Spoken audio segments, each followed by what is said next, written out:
Welcome to a channel tech mechanical and electrical.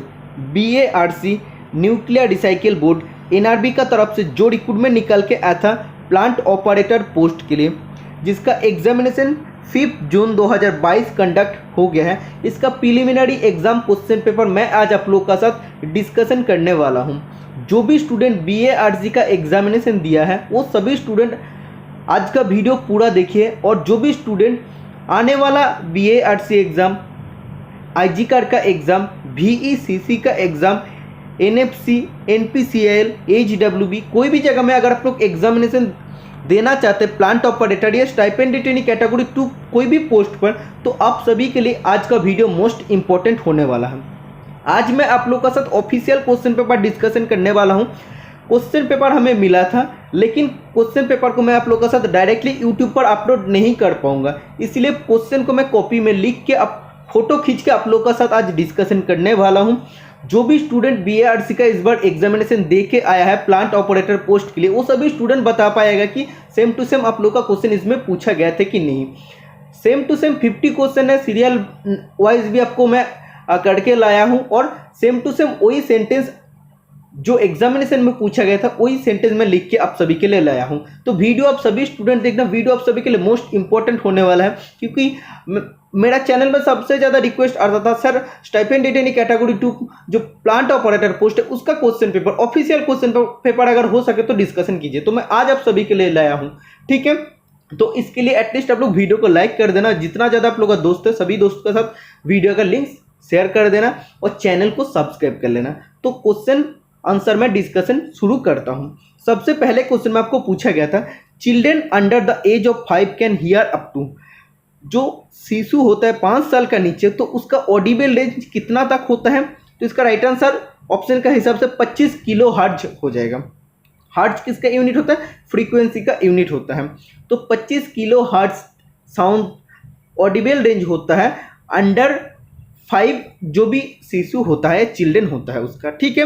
अगर normally बात करता है कि ह्यूमन का ऑडिबल रेंज ऑफ साउंड कितना होता है, तो 20 हर्ट्ज से 20 किलो हर्ट्ज होता है। ये दो चीज़ें आप लोग का क्वेश्चन पूछ सकता है, इसीलिए मैं इसको भी सपोर्टिंग क्वेश्चन का इस तौर पे लगा दिया हूँ। 2 नंबर का क्वेश्चन में आपको पूछे जा रहा है, the atomic number of carbon is, carbon का एटॉमिक नंबर परमाणु संख्या कितना होता है। सबसे पहले होता है hydrogen, helium, lithium, beryllium, boron, carbon. तो कार्बन का एटॉमिक नंबर परमाणु संख्या 6 होता है। ओके, इलेक्ट्रॉनिक कॉन्फ़िगरेशन क्या होता है? 2, उसका बाद होता है 4, K में 2, L में 4। Next question number 3, the mass of 0.5 mole of water is, 0.5 mole water का मास कितना होता है। तो सबसे पहले आपको निकालना है कि 1 मोल ऑफ वाटर का मास कितना होता है। तो आप लोगों को एटॉमिक मास नंबर जानना पड़ेगा। जैसे वाटर के लिए क्या होता है? H2O होता है। ओके, तो H का एटॉमिक मास नंबर कितना होता है? 1 होता है। तो इंटू 2 मतलब इसका साथ 2 इंटू करना पड़ेगा। और ऑक्सीजन का एटॉमिक मास नंबर 16 होता है। तो 1 इंटू 2 मतलब 2 हो जाएगा, प्लस 16 कितना होता है? 16 होता है। उसका बाद आपको 2 प्लस 16 18 हो जाएगा। मतलब 1 मोल ऑफ वाटर का वेट होता है, मास होता है 18 ग्राम। तो 0.5 मोल ऑफ वाटर का कितना होगा? तो आपको क्या करना पड़ेगा? 2 से डिवाइड कर देना पड़ेगा। तो 18/2 हो जाएगा 9 ग्राम। तो आप देख सकते हैं मैं डिवाइड कर दे हूँ, 18/2 9 ग्राम इसका मास होने वाला है, ठीक है। समझ में आ गया कैसे आपको मास नंबर निकालना पड़ रहा है, या मास आपको निकालना पड़ रहा है। मैं आपको बता दिया हूँ वाटर का निकाल के। कोई भी चीज़ का अगर बात करेगा तो आपको ऐसे ही निकालना है। 4th नंबर का क्वेश्चन में आपको पूछे जा रहा है, a ball drop from a height of 10 meter, कोई भी अगर बॉल 10 मीटर ऊंचा से अगर नीचे गिर रहा है तो उसका क्या होता है? पोटेंशियल एनर्जी उसका कम होता है, और जो काइनेटिक एनर्जी होता है गिरने का टाइम वो बढ़ जाता है, ठीक है। तो ऑप्शन का हिसाब से ये राइट आंसर हो जाएगा, potential energy decreases and the kinetic energy increases during the fall, ठीक है। 5th नंबर का क्वेश्चन में आपको पूछा गया था, total number of chromosome in a normal human being. तो कुछ स्टूडेंट पूछते हैं कि सर बायोलॉजी से क्वेश्चन पूछता है कि नहीं। मैं आपको बताया था कि 1-2 क्वेश्चन पूछे जाता है, और जो पूछता है बहुत नॉर्मल होता है। तो इसमें नॉर्मल ह्यूमन बीइंग के लिए कितना नंबर ऑफ क्रोमोसोम होते हैं आपको पूछा गया है। तो 23 पेयर टोटल होते हैं। 23 पेयर मतलब कितना होता है? टोटल नंबर ऑफ होता है 46। तो ऑप्शन का हिसाब से 46 राइट आंसर हो जाएगा। इसका बाद आपको एक क्वेश्चन पूछा गया था जिसका सॉल्यूशन मैं बहुत बार मेरा यूट्यूब चैनल पर दे दिया था और मैं आपको ये भी बताया था कि ये क्वेश्चन आपको एग्जामिनेशन में पूछा जाएगा। बोला है एक नंबर है जिसको हम सबसे पहले 40% बढ़ा है, उसका बाद हम लोग उसको 40% कम कर दिया, तो नेट जो इंक्रीज और डिक्रीज परसेंटेज मतलब फाइनली उसका क्या इंक्रीज हो रहा है क्या डिक्रीज हो रहा है। ओके, तो इसके लिए मैं आपको एक फॉर्मूला बताया था प्लस माइनस बी प्लस ए इंटू बी बटा 100। तो ए मतलब क्या है, जब सबसे पहले जो रहेगा वो ए और सब उसका बाद जो रहेगा वो बी रहेगा। तो सबसे पहले क्या था, इंक्रीज हुआ मतलब क्या है, अगर इंक्रीज हुआ या गेन बोला मतलब जो पॉजिटिव होता है तो क्या करना पड़ेगा, प्लस देना पड़ेगा, तो प्लस 40। उसका बाद क्या हुआ, बी डिक्रीज हुआ मतलब माइनस हो जाएगा। इसका बाद क्या दिया था, प्लस ए इंटू बी, तो ए का मान क्या है +40 इंटू बी का क्या है वैल्यू -40। तो नीचे आपको क्या करना पड़ेगा, नीचे आपको 100 से डिवाइड करना है। ओके, क्योंकि फॉर्मूला का हिसाब से तो ये करेंगे तो आपका राइट आंसर क्या हो जाएगा, 0 - 16 हो जाएगा, क्योंकि इधर जो प्लस माइनस है तो माइनस हो जाएगा। तो -16% उसमें क्या होता है, डिक्रीज होता है। तो ये तो मैं आपको फॉर्मूला के तौर पे आपको बता रहा हूँ। लेकिन अगर आप लोग नॉर्मली देखते 100 अगर नंबर का अगर आप लोग 100 मान लेते हैं तो सबसे पहले क्या बोला 40% बढ़ाया है, तो 100 का 40% कितना होता है, 40 होता है, तो टोटल कितना हो जाएगा 140 होगा। उसका बाद बोल रहा है कि हम लोग 40% उसको डिक्रीज कर रहे हैं, तो इसका अगर 40% डिक्रीज करते हैं, इसका 40% कितना होता है 56 होता है। तो इससे अगर 56 डिक्रीज करेंगे तो कितना हो जाएगा 140 माइनस 56, तो कितना 4 आ रहा है, इसके बाद 6 तो 8 84 आया है। ठीक है, तो पहले क्या था 100 था, उससे अगर 84 अभी आ रहा है मतलब 16% उसका डिक्रीज हो रहा है। समझ में आ गया। तो फॉर्मूला से भी आप लोग कर सकते हैं, नॉर्मली आप लोग ऐसे भी कर सकते हैं। इसका बाद आपको पूछे जा रहा है, a man completes a journey by car if he covered 30% distance at the speed of 20 km/h, 60% distance at 40 km/h and the remaining at 10 km/h, average speed is. तो एवरेज स्पीड निकालने का क्या फॉर्मूला था, टोटल डिस्टेंस कवर्ड बटा total time taken. Total distance हम लोग उसको मान लेते कि 100 है। ठीक है, उसका बाद क्या बोला 30%, तो 100 का 30% होता है 30 किलोमीटर हो जाएगा। तो उसके लिए कितना टाइम लगा है, 30 किलोमीटर जाने में उसको 20 km/h में गया है। तो आपको क्या करना पड़ेगा, जो आपको किलोमीटर है उससे आपको डिवाइड कर देना पड़ेगा, क्योंकि टाइम का फॉर्मूला क्या होता है, टोटल डिस्टेंस बटा क्या होता है, स्पीड होता है। ठीक है, तो स्पीड आपको दे देना है। इसके बाद आपको बाकी जो 60% के लिए कितना km/h में गया है, 40 km/h में गया है। इसके बाद बाकी 30 + 60 90 हो जाता है, और बाकी कितना रहता है 10% रहता है, उसके लिए कितना स्पीड में गया 10 km/h। तो इधर आपको लिखना पड़ेगा। तो टाइम के लिए आपको इधर ऐसे लिखना क्यों पड़ रहा है, क्योंकि टाइम का फॉर्मूला होता है डिस्टेंस बटा स्पीड। आप देख सकते हो डिस्टेंस बटा मैं स्पीड लिख दूँ। इसका बाद अगर इसको कैलकुलेशन करते मैं कर दिया हूँ, आप देख सकते हैं, स्क्रीनशॉट ले सकते हैं। तो इसका राइट आंसर आ जाएगा 25 km/h। एवरेज स्पीड 25 km/h आ जाएगा। ओके, इसका बाद 8 नंबर का क्वेश्चन में आपको पूछे जा रहा है, a square sheet of paper is converted into a cylinder. एक स्क्वायर शीट ऑफ पेपर है जिसको हम लोग सिलेंडर में मोड़ के रोलिंग करके हम लोग उसको सिलेंडर बना दिया है। ओके, तो बोला है what is the ratio of the base radius to the side of the square. तो सिलेंडर का जो बेस रेडियस है उसका साथ स्क्वायर का जो साइड होता है उसका रेशियो कितना हो जाएगा, ये आपको निकालना पड़ेगा। सबसे पहले आपको क्या लिखना है, सिलेंडर का बेस रेडियस r होगा और साइड ऑफ द स्क्वायर हम लोग a मान लेते हैं। और इधर आपको क्या बोल रहा है कि उन दोनों को कन्वर्ट मतलब सबसे पहले स्क्वायर था, उसके बाद हम लोग उसको सिलेंडर में कन्वर्ट किया है। तो आपको क्या करना पड़ेगा, perimeter of the base circle is equal to side of a square. तो पेरीमीटर मतलब क्या होता है, एक्चुअली जो हम लोग सिलेंडर ऐसे बनाया है। ठीक है, पेरीमीटर मतलब ये टोटल होता है। ठीक है, कोई भी एक स्क्वायर शीट जब था तो ऐसे था, तो उसको अगर जब हम लोग मोड़ लिया तो ऐसे हो गया। तो ये टोटल जो पेरीमीटर जो सिलेंडर का हो रहा है वो किसका साथ समान होगा, साइड ऑफ द स्क्वायर, क्योंकि ए था, इसको हम लोग मोड़ के ऐसे तो राउंड बनाया है ना, तो उसका साथ वो इक्वल हो रहा है। इसके बाद आपको क्या करना पड़ेगा, तो 2πr इज इक्वल टू ए हो जाएगा। तो r बटा ए आपको क्या करना है, 1/2π आ जाएगा। तो आपको क्या बोला था कि बेस रेडियस r है, उसका साथ जो साइड ऑफ द स्क्वायर है तो उसका रेशियो निकालने के लिए बोला था, इसको करेंगे तो 1:2 पाई हो जाएगा। तो 1:2 पाई इसका राइट आंसर हो जाएगा। समझ में आ गया, बहुत ही इजी क्वेश्चन है। तो इसके लिए या इस पेपर में बहुत सारा मैथ का क्वेश्चन पूछा गया था, जो आप सभी के लिए आने वाला एग्जाम में बहुत ज़्यादा हेल्पफुल, मतलब आईजी का VECC का एग्जाम में बहुत ज़्यादा हेल्पफुल होने वाला है। Next question number 9, if 8349 divide by 13.8 is equal to 605, then 83.49 divide by 1.38 is equal to कितना होगा। तो आप देख सकते पहले इधर पॉइंट था 13.8 था, तो आपको इधर क्या करना है, जस्ट पॉइंट का अदल बदल करना है। तो 8349 डिवाइड बाई 13.8 तो पहले था, ठीक है। इसको अभी क्या क्या है 1.38, मतलब इधर पॉइंट इधर आ गया है। इसके लिए इसको उठाने के लिए हम लोग को क्या करना पड़ेगा, जस्ट 10 से ऊपर में मल्टीपल करना पड़ेगा। और इसके बाद क्या बोला है, इधर तो पहले पॉइंट नहीं था, इधर तो पॉइंट आ गया दो घर का बीच में, तो इसको उठाने के लिए हम लोग को नीचे 100 से डिवाइड करना पड़ेगा। तो इसको अगर काटेंगे तो क्या हो जाएगा, आप देख सकते पहले जो था पहले वो ही आ जाएगा, 8349 बटा 13.8 आ गया है। ओके, इजिकल तो आपको 605 लिखना है, नीचे आपको क्या है बटा 10 है, तो आपको क्या हो जाएगा 60.5 आ जाएगा ना। जस्ट आपको पॉइंट का हेरा फेरी करना है एक जगह से दूसरा जगह में। समझ में आ गया है। 10th नंबर का क्वेश्चन में आपको पूछे जा रहा है, a circle and square have same perimeter. एक सर्किल और स्क्वायर का सेम पेरीमीटर है, तो उसका एरिया किसका ज़्यादा होगा, सर्किल का ज़्यादा होगा या स्क्वायर का ज़्यादा होगा। तो सबसे पहले आपको लिखना पड़ेगा, सर्किल का रेडियस r है और स्क्वायर का साइड a है। इसका बाद बोला पेरीमीटर सेम है, तो 2 पाई r इजिकल टू आपको 4a लिखना पड़ेगा, क्योंकि स्क्वायर का भी पेरीमीटर का फॉर्मूला तो 4a।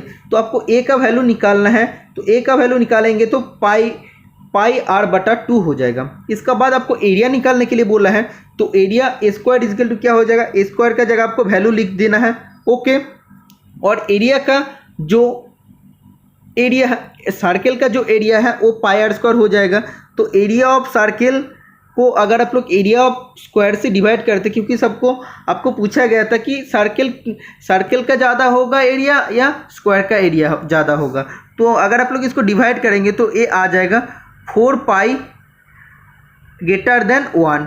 तो 4 पाई मतलब क्या, 4 बटा पाई मतलब क्या होता है 1.414। इसको अगर डिवाइड करेंगे तो 1 से तो ज़्यादा ही आएगा ना, तो क्या हो जाएगा, ये जो एरिया ऑफ सर्किल है, एरिया ऑफ सर्किल ज़्यादा हो जाएगा स्क्वायर से। तो आपको लिखना पड़ेगा area of circle is larger than the area of square. समझ में आ गया।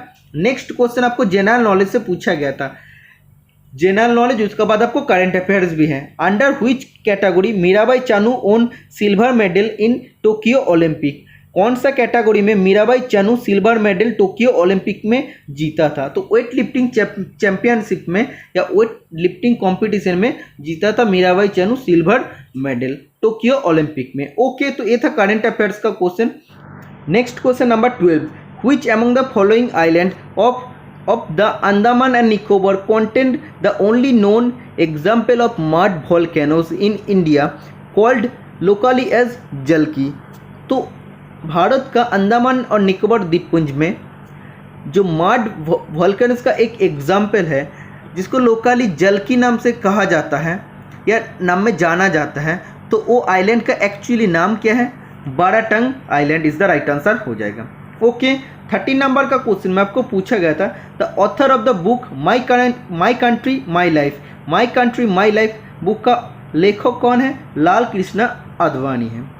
14 नंबर का क्वेश्चन में आपको पूछा गया था, big bang theory explains. Big bang theory क्या एक्सप्लेन करता है, ओरिजिन ऑफ यूनिवर्स, यूनिवर्स का उत्पत्ति का बारे में वो एक्सप्लेन करते हैं। 15 नंबर का क्वेश्चन में आपको पूछा गया था, what is sun mainly made of. Sun किससे बना हुआ होता है, हाइड्रोजन और हीलियम से सन बना हुआ होता है। Okay, next question number 16, direction of force acting on the current carrying conductor kept in a magnetic field is given by. तो ये कौन सा रूल का हिसाब से होता है, फ्लेमिंग का राइट हैंड रूल का हिसाब से होता है। ओके, 17 नंबर का क्वेश्चन में आपको पूछे जा रहा है, तो एक बात मैं आप लोगों को कह देता हूँ, डिपार्टमेंट ऑफ एटॉमिक एनर्जी का अंडर में same to same exam pattern होता है, क्वेश्चन पैटर्न आपको सेम टू सेम होता है, और उससे एक टॉपिक से क्वेश्चन कॉमन होता है, वो होता है फ्लेमिंग का राइट हैंड और लेफ्ट हैंड रूल से आपको 1-2 क्वेश्चन पक्का पूछे जाते हैं, तो ये आपको याद करके जाना है।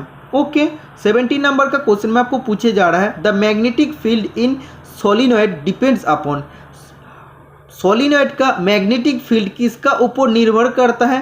Current and number of turns per unit का ऊपर डिपेंड करता है। Okay, question number 18 CH3COOH is called as, तो इसको एसिटिक एसिड कहते हैं।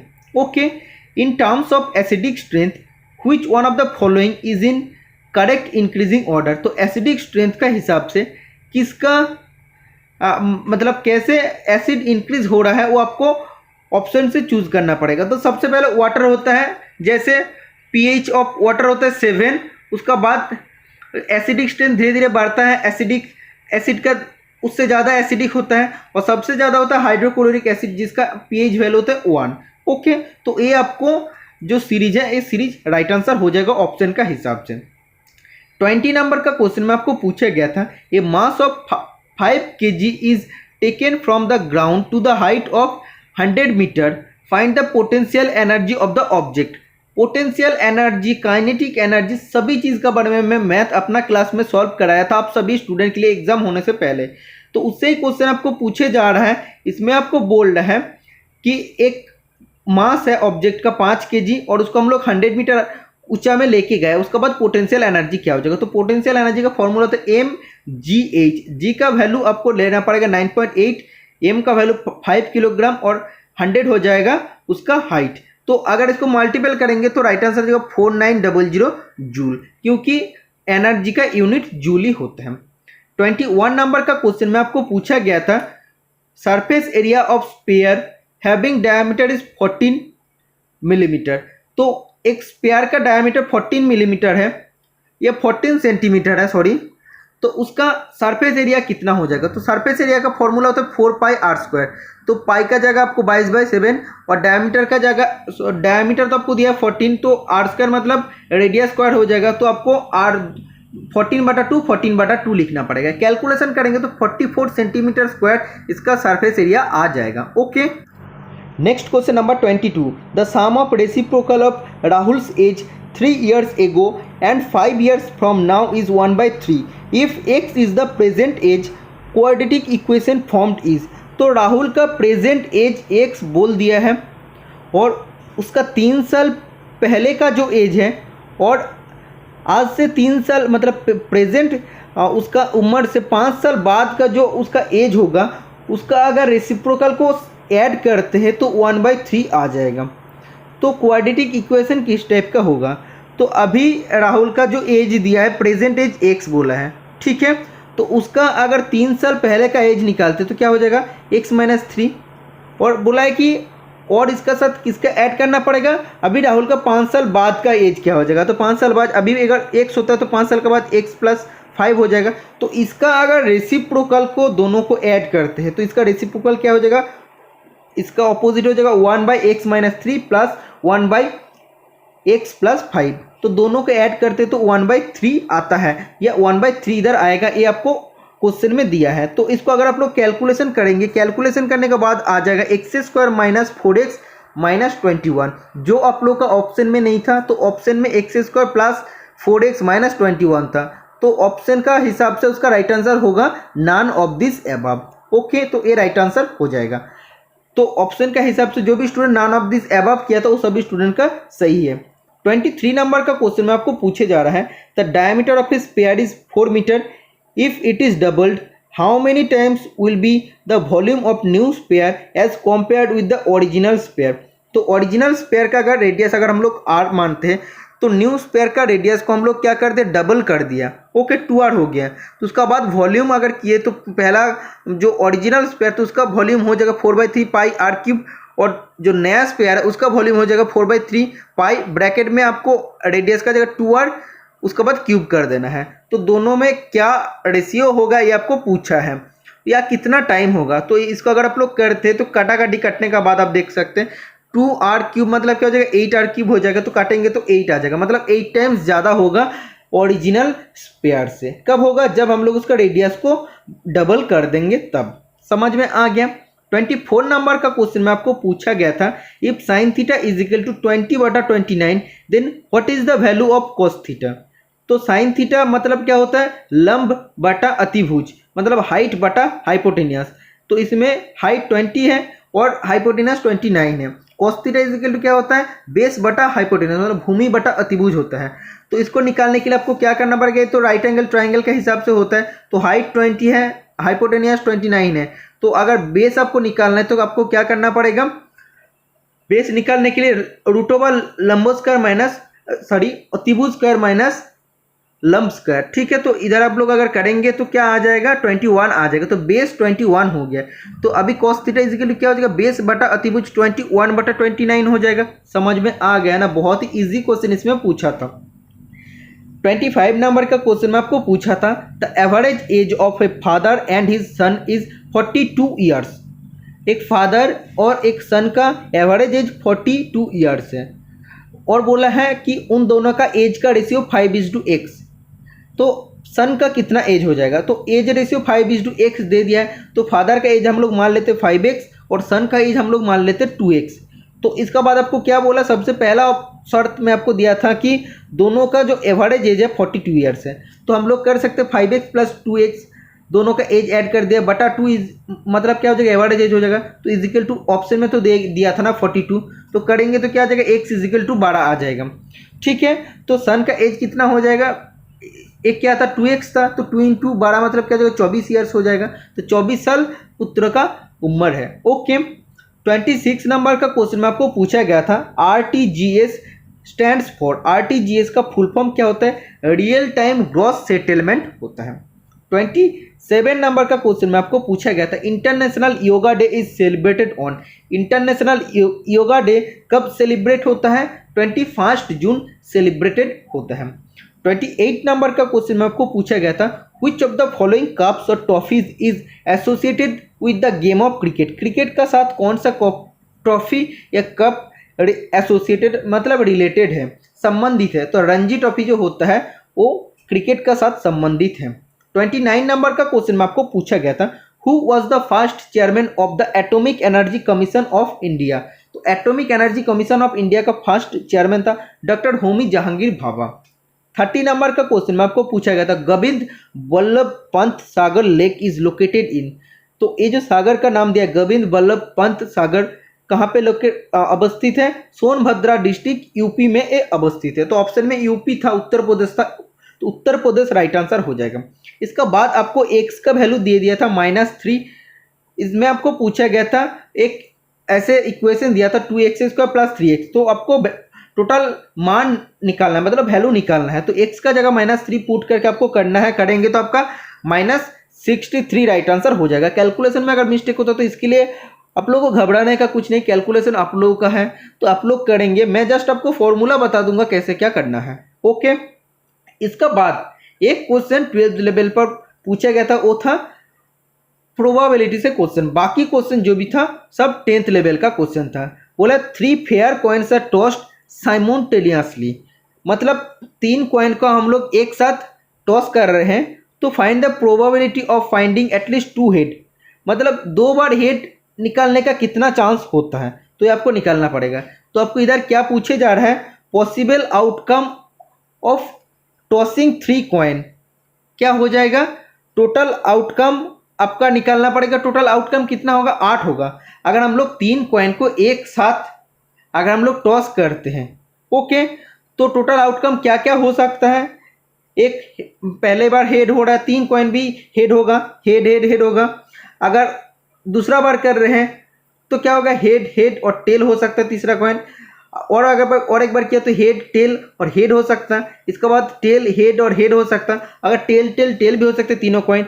और फिर से अगर फेंकेंगे तो टेल टेल हेड होगा, फिर से फेंकेंगे तो टेल हेड टेल हो सकता है, और फिर से फेंकेंगे तो हेड टेल टेल हो सकता है। मतलब टोटल कितना टाइप का आ सकता है। अगर हम लोग उसको टोटल बार कॉइन को अगर फेंकेंगे 3 कॉइन को एक साथ, तो टोटल 8 टाइप का ये ऐसा हो सकता है। ठीक है, कि कभी हेड हेड हेड होगा, कभी टेल टेल टेल होगा, कभी टेल टेल हेड होगा, कभी हेड हेड टेल होगा। तो ऐसे टोटल 8 टाइप का होता है। ओके, इसमें आपको क्या पूछे जा रहा है, अगर ओनली क्या बोला है कि ओनली 2 हेड, 2 बार हेड पड़ने का चांस कितना बार हो रहा है, तो आप देख सकते हैं 2 बार हेड किस में हुआ है, इसमें तो 3 बार हेड हुआ, ये भी होगा, इसमें भी हुआ है, इसमें भी हुआ है और इसमें भी हुआ है 2 बार हेड, मतलब 2 बार हेड निकाल पड़ने का चांस 4 बार हो रहा है। ठीक है, तो रिक्वायर्ड पॉसिबिलिटी आपको कितना हो जाएगा, तो अभी 4 टोटल 8 टाइप का हो रहा था ना, 8 टाइप का पढ़ सकते हैं, उसमें 4 बार हेड हो सकता है।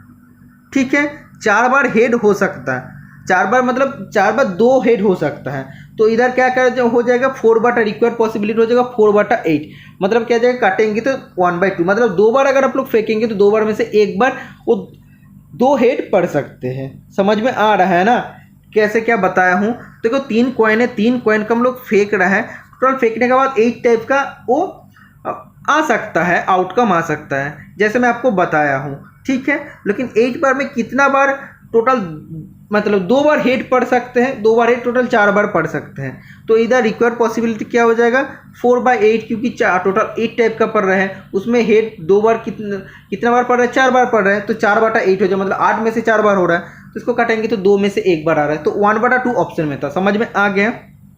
33 नंबर का क्वेश्चन में आपको पूछे जा रहा है, if 5x + 3y = 9 and 2x - 3y = 12, find the value of y। तो इसमें आपको क्या करना पड़ेगा, फर्स्ट इक्वेशन को 2 से और सेकेंड इक्वेशन को 5 से मल्टीपल करना है, करेंगे तो आपको आ जाएगा, आप देख सकते हैं, तो y का वैल्यू इधर आ जाएगा y = 2। ठीक है, तो आपको देख सकते हैं कि इधर अगर 2 से मल्टीपल करते हैं और इक्वेशन को 5 से मल्टीपल करते हैं तो क्या आ रहा है, इसके बाद साइन चेंज करना है, उसके बाद आपको y का वैल्यू आ जाएगा। ओके, 34 नंबर का क्वेश्चन में आपको पूछा गया था, if the 2 circle of diameter 11 and 6.6 touches each other, the distance between the centre. 2 circle है जिसका डायमीटर 11 है और एक का डायमीटर 6.6 है, दोनों एक दूसरे के साथ टच हो रहा है, तो दोनों का सेंटर डिस्टेंस क्या हो जाएगा ये निकालना पड़ेगा। तो आप देख सकते हैं पहले से इधर अगर आपको रेडियस निकालना है और इधर से इधर अगर रेडियस निकाल के ऐड कर देंगे तो सेंटर टू सेंटर डिस्टेंस आ रहा है ना। तो पहले का क्या था, डायमीटर था 11/2 मतलब 5.5 आ रहा है, और दूसरा का डायमीटर 6.6 था, उसको डिवाइड करेंगे तो रेडियस आ रहा है 3.3, तो 5.5 + 3.3 = 8.8 राइट आंसर हो जाएगा। ओके, 35 नंबर का क्वेश्चन में आपको पूछा गया था, if right angle triangle, if the sides making right angle are length of 9 and 12, length of hypotenuse is. तो आप देख सकते हैं इसमें आपको राइट एंगल ट्राइंगल बोल दिया है, तो एक का साइड 9 है, दूसरा का साइड 12 है, तो ऐसा नहीं बोला कि लंब 9 है और भूमि 12 है, तो आप लोग कोई भी जगह में बैठा सकते हैं। तो इसमें आपको AC निकालना है, तो AC निकालने का तो आप लोग फॉर्मूला जानते हैं, AC² = लंब स्क्वायर प्लस भूमि स्क्वायर, तो हो जाएगा, तो 15 राइट आंसर आ जाएगा हाइपोटेनियस का, तो 15 हो जाएगा इधर राइट आंसर। समझ में आ गया है। 36 नंबर का क्वेश्चन में आपको पूछे जा रहा है, when the ray of sun passes through a glass prism, जब सूर्य का किरण ग्लास प्रिज्म से पास होता है तो उसमें सबसे ज़्यादा डिविएशन कौन सा कलर का होता है, तो रेड कलर का होता है। ओके, 36 नंबर का क्वेश्चन में आपको पूछे जा रहा है, जब एक ray of light denser medium से, सोचो ये डेंसर मीडियम है और ये रेयरर मीडियम है, ये नॉर्मल है हम लोग मान लेते हैं, तो ऐसे अगर आ रहा है रे ऑफ लाइट, तो डेंसर मीडियम से जब रेयरर मीडियम में आएगा तब क्या होता है, ये नॉर्मल होता है, तो ये नॉर्मल से दूरे भाग जाता है, मतलब एक्चुअली इसको आना था इस टाइप का, लेकिन वो क्या होता है नॉर्मल से दूर भाग जाता है, डेंसर मीडियम का तरफ जाना चाहते हैं, तो क्या हो जाएगा जब आता है तो अवे फ्रॉम द नॉर्मल, मतलब राइट, जब रे ऑफ लाइट इधर प्रवेश कर रहा है रेयरर मीडियम में, तब वो क्या करता है उसका रे भग जाता है नॉर्मल से, तो away from the normal right answer हो जाएगा, तो ray bends away from the normal हो जाएगा। ओके, अगर ऐसे उल्टा होता, उल्टा अगर बोलते कि रेयरर मीडियम से अगर डेंसर मीडियम का तरफ आ रहा है तब क्या हो जाएगा, ये अगर रेयर मीडियम होता और ये अगर डेंसर मीडियम होता तो एक्चुअली इसको आना था इस टाइप का। ठीक है, तो रेयरर से जब डेंसर मीडियम में आएगा तो तब क्या होगा कि ये जो एक्चुअली इधर आना था वो उधर नहीं आएगा, वो इस टाइप का आ जाएगा, मतलब ये नॉर्मल का क्लोज आ जाएगा, तो टूवर्ड्स द नॉर्मल तब हो जाएगा। समझ में आ गया है। नेक्स्ट क्वेश्चन 38 नंबर का, which of the following reaction is an endothermic reaction. Endothermic reaction पूछा गया था, तो ऑप्शन नंबर 4 राइट आंसर हो जाएगा, decomposition of calcium carbonate to form quick lime and carbon dioxide. Okay, 39 number का question में आपको पूछा गया था bauxite is a principal ore of, bauxite किसका प्रिंसिपल ओर होता है, तो एल्यूमिनियम का प्रिंसिपल ओर होता है। तो आप देख सकते हैं किस टाइप का क्वेश्चन आपको पूछा गया, तो इसका रिलेटेड क्वेश्चन आपको बाकी एग्जाम के लिए भी पढ़ के जाना है। तो सपोर्ट तो बनता है, एटलीस्ट आप लोग सपोर्ट कीजिए जितना ज़्यादा हो सके। Next question number 40, which of the following will satisfy -7/3।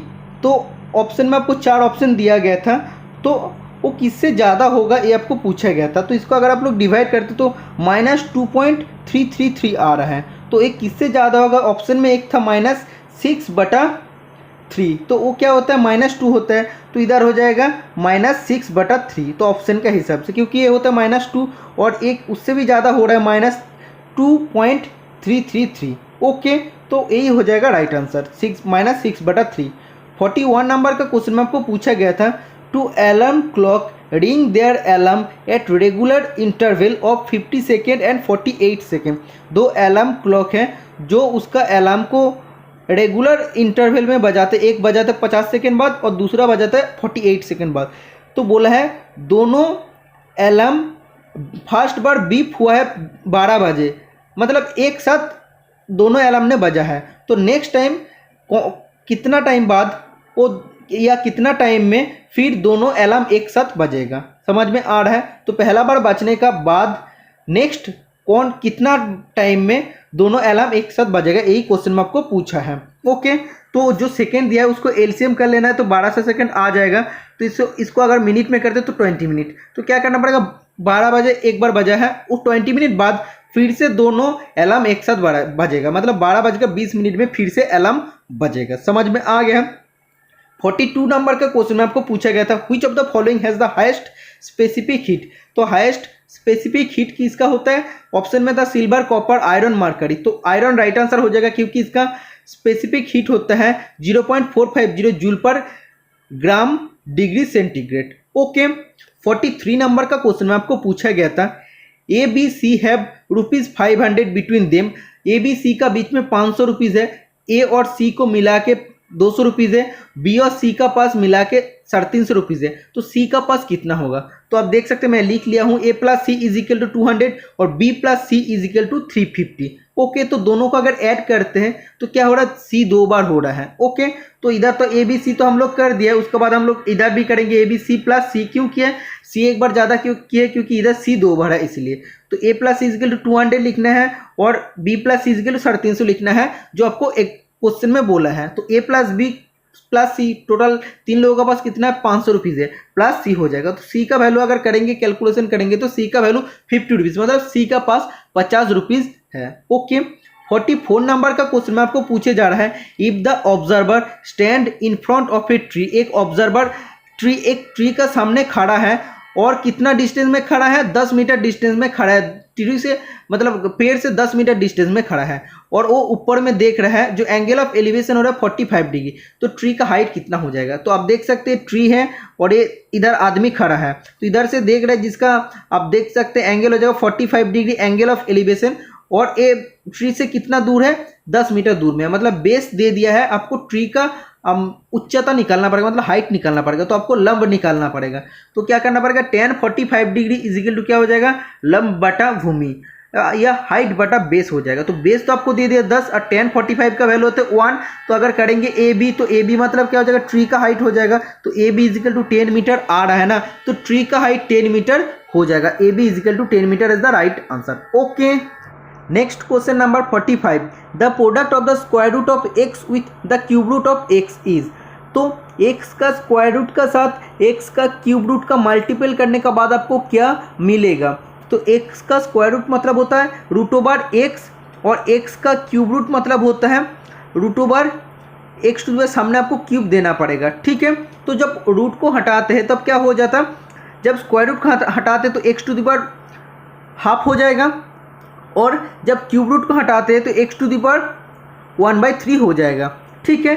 तो अगर x⁴ हाफ इंटू x⁴ 1/3, तो बेस क्या हो जाएगा x, तो दोनों आपको क्या हो जाएगा पावर्स, जब दोनों बेस समान रहेगा और मल्टीपल जब बीच में आपको साइन रहेगा तब क्या करना पड़ेगा, बेस x हो जाएगा, समान हो जाएगा। तो इधर जो पावर है वो ऐड हो जाएगा 1/2 बटा 1/3। तो x टू दी पावर क्या करना पड़ेगा, एलसीएम कर देना है, तो 6 आ जाएगा और इधर ऊपर में क्या आ जाएगा 5 आ जाएगा। तो x to the power 5/6 right answer आ जाएगा, आप देख सकते हैं। ठीक है, तो ऑप्शन में आपको यही दिया गया था 6th root of the 5 power of x। ठीक है, तो ये जो ऑप्शन था 6th root of the 5th power of x, ये राइट आंसर आप लोग का हो जाएगा। 46 नंबर का क्वेश्चन में आपको पूछा गया था Ohm's law is applicable to. Ohm's law किसके लिए एप्लीकेबल होता है, मेटालिक कंडक्टर के लिए वो एप्लीकेबल होता है, सेमी कंडक्टर के लिए ओम्स लॉ यूज नहीं होता है। Okay, next question number 47, an electric bulb is connected to supply of 220 volt when switching on 0.2 ampere current flows through it. If the bulb is kept on for 5 hours how much electricity it will consume. तो इसमें आपको voltage दिया है, current भी दे दिया है, तो आपको पावर निकालना है। Power is equal to voltage into current, तो आपको कितना आएगा 44 वाट आ जाएगा। पावर का यूनिट होता है वाट। ओके, इसका बाद बोला 1 घंटा के लिए अगर होगा तो कितना जो 44 इंटू 1 तो 44 वाट हो जाएगा। 5 घंटा के लिए कि कितना आएगा 220 वाट आवर आ जाएगा, क्योंकि घंटा में आ रहा है तो वाट आवर हो जाएगा। तो ये वाट आवर का आपको क्या करना पड़ेगा, किलो वाट आवर में कन्वर्ट करने के लिए 1000 से आपको डिवाइड करना पड़ेगा। जब भी करेंगे तो 0.220 kilowatt hour is the right answer हो जाएगा। ओके, तो 5 घंटे के लिए अगर चलेगा तो 0.220 किलो वाट आवर इलेक्ट्रिसिटी इसमें कंज्यूम होगा। Okay, next question number 48, how much heat energy is necessary to raise the temperature of the 2 kg of water from 30 degree centigrade to 100 degree centigrade when specific heat of water is 1 kilo calorie gram degree per gram degree centigrade. तो इसमें आपको बताया जा रहा है 2 kg water का अगर temperature 30 degree से 100 डिग्री बढ़ाना है तो कितना एनर्जी, हीट एनर्जी लगेगा। तो आपको क्या करना है, सबसे पहले मास 2 kg दे दिया है और specific heat of water 1 kilo calorie पर ग्राम पर डिग्री सेंटीग्रेड है। इसका बाद चेंज इन टेम्परेचर कितना हो रहा है, पहले 30 था उसको चेंज करके 100 करना है, तो 70 डिग्री टोटल चेंज होके हो रहा है। तो जब आपको एनर्जी निकालने का फॉर्मूला क्या हो जाएगा, heat energy is equal to mass into specific heat into change in temperature. तो सब ऐड करने का बाद जब आप लोग दे देंगे तो मल्टीपल करके आपको 140 kilo calorie is the right answer हो जाएगा। समझ में आ गया, जस्ट आपको फॉर्मूला के कमाल है, बाकी चीज़ तो आपका जो वैल्यू है वो तो चेंज हो सकता है, फॉर्मूला याद रहेगा तो ये सब क्वेश्चन आप लोग इजीली कर सकते हैं। 49 नंबर का क्वेश्चन में आपको पूछा गया था what is the saturated solution of sodium chloride is called. तो सोडियम क्लोराइड का NaCl का जो सैचुरेटेड सॉलिड जो सोल्यूशन होता है उसको क्या कहते हैं, ब्राइन सॉल्यूशन कहते हैं या ब्राइन कहते हैं। ऑप्शन में brine is the right answer था। ओके, 50 नंबर और इस पेपर का लास्ट क्वेश्चन जो आप लोगों को था, 2 ऑब्जेक्ट था जिसका मास 200 ग्राम और एक का था 100 ग्राम, और उन दोनों कितना वेलोसिटी में सेम लाइन में सेम डायरेक्शन में जा रहा है। एक का वेलोसिटी, पहला का वेलोसिटी है 2 मीटर पर सेकेंड और दूसरा का वेलोसिटी है 4 मीटर पर सेकेंड। और जब दोनों एक दूसरे के साथ कोलाइड करते हैं तो कोलिशन होने के बाद सेकेंड जो ऑब्जेक्ट है, सेकेंड ऑब्जेक्ट का वेलोसिटी कितना होता है, पहले था वो 4 मीटर पर सेकेंड, अभी हो गया 2 मीटर पर सेकेंड। तो बोला है जो फास्ट ऑब्जेक्ट है, फास्ट ऑब्जेक्ट का कोलिशन होने के बाद एक दूसरे का टकराने के बाद कितना वेलोसिटी अभी होगा। ठीक है, तो अभी आपको क्या दिया रहा है, mass of the fast object आप लोग बोल सकते हैं, m1 आप लोग पकड़ के चलिए, तो 200 ग्राम था तो उसको kg में कन्वर्ट करना है 0.2 kg। जो सेकेंड ऑब्जेक्ट है m2 है, उसका ग्राम जो वेट था या मास था वो 0.1 kg हो जाएगा, क्योंकि 100 ग्राम था तो उसको हम लोग kg में कन्वर्ट किए। तो कोलिजन होने के बाद मतलब एक दूसरे का साथ टकराने का पहले क्या हुआ था, वेलोसिटी था, पहला का था 2 मीटर पर सेकेंड और दूसरा का था 4 मीटर पर सेकेंड। जब कोलाइड किया है, कोलिजन एक दूसरे का साथ टकरा गया है, तब क्या हुआ, velocity of the fast object आपको निकालना पड़ेगा, यही आपको बोला है। तो v3 आपको निकालना है और सेकेंड ऑब्जेक्ट का वेलोसिटी कितना हुआ है, कोलिजन मतलब एक दूसरे का टकराने के बाद कितना वेलोसिटी हुआ है 2 मीटर पर सेकेंड, पहले 4 मीटर पर सेकेंड था। ओके, तो according to laws of conservation of momentum का फॉर्मूला क्या होता है, total momentum before collision, total momentum after collision, तो टोटल मोमेंटम होगा इधर। ठीक है, तो इधर क्या करना है, m1v1 plus m2v2 is equal to m1v3 तो सेम ही है ना, क्योंकि ये आफ्टर कोलिजन जस्ट हो रहा है, और m2 सेम रहेगा, मास तो सेम रहेगा, और v4 क्या हो रहा है, आफ्टर कोलिजन का बाद हो रहा है। तो सबका वैल्यू अगर आप लोग पुट करते हैं तो v3 इधर बचा रहेगा, तो v3 का अगर आप लोग कैलकुलेशन करते हैं तो इधर आ जाएगा 3। तो कैलकुलेशन आप लोगों को करना है, मैं जस्ट आप लोगों को फॉर्मूला बताऊंगा, प्रोसीजर बताऊंगा कैसे आप लोगों को करना है। तो ये था टोटल 50 क्वेश्चन जो आप लोगों को पेपर में पूछा गया था। वीडियो अगर आप सभी को हेल्पफुल हुआ है और वीडियो अच्छा लगे तो वीडियो को लाइक कर देना, जितना ज़्यादा हो सके दोस्त का साथ शेयर कर देना और चैनल को सब्सक्राइब कर लेना और भी इंपॉर्टेंट वीडियोस आने वाले दिन में पाने के लिए। आज के लिए इतना ही, मिलते हैं नेक्स्ट वीडियो में। Tata bye bye.